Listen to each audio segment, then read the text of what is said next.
370 کی بات ہم آپ سے نہیں کہیں گے کیونکہ ہمیں لگتا ہے کہ 50 سیٹیں ہونے کے باوجود 3 ممبر پارلیمنٹ ہونے کے باوجود آپ میں وہ شاید جرت نہیں ہے. پہلے بھی نہیں تھی, آج بھی نہیں ہے, مگر کم سے کم جو آپ بچا سکتے ہیں.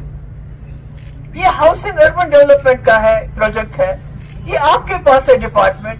یہاں کون سی روڈ بننی ہے, کون سی نہیں بننی ہے, ٹرین کہاں چاہیے ہمیں, کہاں نہیں چاہیے, ہمارے کسانوں کا نقصان نہیں ہونا چاہیے, ہمارے آبشاروں کا نقصان نہیں ہونا چاہیے, ہمارے انوائرمنٹ کا نقصان نہیں ہونا چاہیے.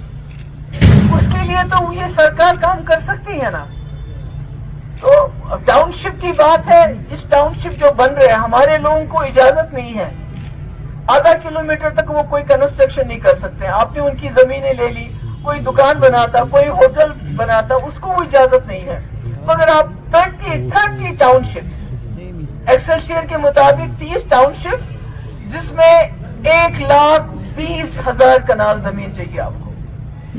مجھے یاد ہے ایگریکلچر لینڈ 2016 میں جب سرکار تھی پی ڈی پی اور بی جے پی کی, تو عمر صاحب نے ایک سٹیٹمنٹ دیا تھا, 7 مئی کو ایک دیا تھا اور اس کے بعد 9 مئی کو اس پہ ایک ٹویٹ کیا تھا کہ بھئی یہاں جو ہے محبوب مفتی کوئی ٹاؤن شپ بنا رہی ہے, کوئی ریٹائرڈ فوجیوں کے لیے کوئی سینک کالونی بنائی رہی ہے, جبکہ ایسا کبھی کچھ ہوا ہی نہیں ہمارے وقت میں.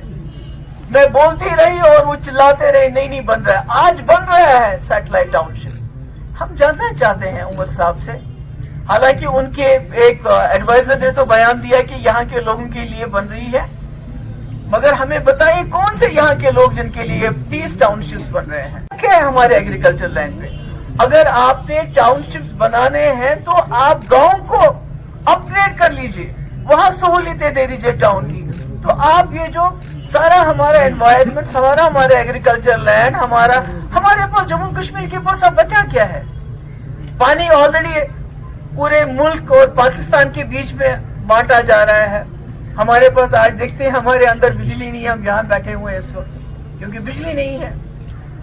تو میں تو ان باتوں میں نہیں جاؤں گی کہ انہوں نے کیا کہا تھا الیکشن سے پہلے, مگر میں یہ ضرور کہنا چاہوں گی, عمر صاحب سے میری درخواست ہے, یہ آپ کے ہاتھ میں ہے. جو آپ کے ہاتھ میں نہیں ہے اس کو حاصل کرنے میں ٹائم لگے گا, اس میں ہم مل جل کے کام کریں گے. مگر جو آج آپ کے ہاتھ میں ہے, یہ جو ہمارے انوائرمنٹ, ہمارے جموں کشمیر کی سرزمین کے ساتھ جو بربادی ہو رہی ہے, جو تباہی ہو رہی ہے, جو ہمارے کسان اس وقت بات بھی نہیں کر پاتے ہیں, ڈر ہے ان کو, بات کریں گے تو جیل میں ڈال دیں گے, کیونکہ سوچا تھا یہاں سرکار بنے گی تو لوگوں کا خوف کم ہو جائے گا, وہ تو کم نہیں ہو رہا ہے. تو اس لیے میری گزارش ہے آج کی سرکار سے کہ یہ جو 3 پروجیکٹ جس کا میں نے نام لے لیا, ring road project, satellite township کس کے لیے بن رہی ہے وہ ہمیں بتا دیں, کون ہے اس کے جو کہاں سے کیا, سری نگر ٹاؤن کو, جو سری نگر سٹی ہے اس کو ڈیکنجسٹ کر کے جہاں ایک گھر میں 4 فیملیز رہ رہی ہیں ان کو آ کے بسائیں گے. ہم کہیں گے ہمارے سڑکوں پہ ٹاؤن سے لوگوں کو لائیں گے, مگر اس کے لیے بھی آپ نے ایگریکلچر لینڈ کو برباد نہیں کرنا, اس کو تباہ نہیں کرنا. تو میں چاہوں گی کہ اس میں یہ مداخلت کریں, اور یہ جو سڑکیں بن رہی ہے, چاہے راجوری سے بارامولہ کی ہو, چاہے رنگ روڈ ہو, چاہے ریلوے ہو, اس میں دیکھیں کہ اس میں ہماری کتنی تباہی, کتنی بربادی ہو رہی ہے. تو اس کو روکیں, کیونکہ جو وہ بچا سکتے ہیں اس کو تو بچائیں, جو وہ نہیں کر سکتے اس کی ہم ان سے توقع نہیں رکھ سکتے ہیں, مگر جو ان کو کرنا چاہیے ایز اے کشمیری, یہاں کا رہنے والا, کیونکہ ہمارا اثاثہ یہی ہے جموں کشمیر کا, ہماری سینک بیوٹی, ہمارا انوائرمنٹ. اگر یہ بھی تباہ ہو گیا, اس کا بھی جوشی مٹ جیسا حال ہو گیا, تو پھر ہمارے پاس کیا بچے گا. تھینک یو سو مچ. جو ہماری نئی جنریشن ہے, ہمارے پاس رہنے کے لیے کوئی زمین نہیں ہوگی, ہمیں بہار, یو پی, راجستھان اور پنجاب جانا پڑے گا مزدوری کرنے کے لیے.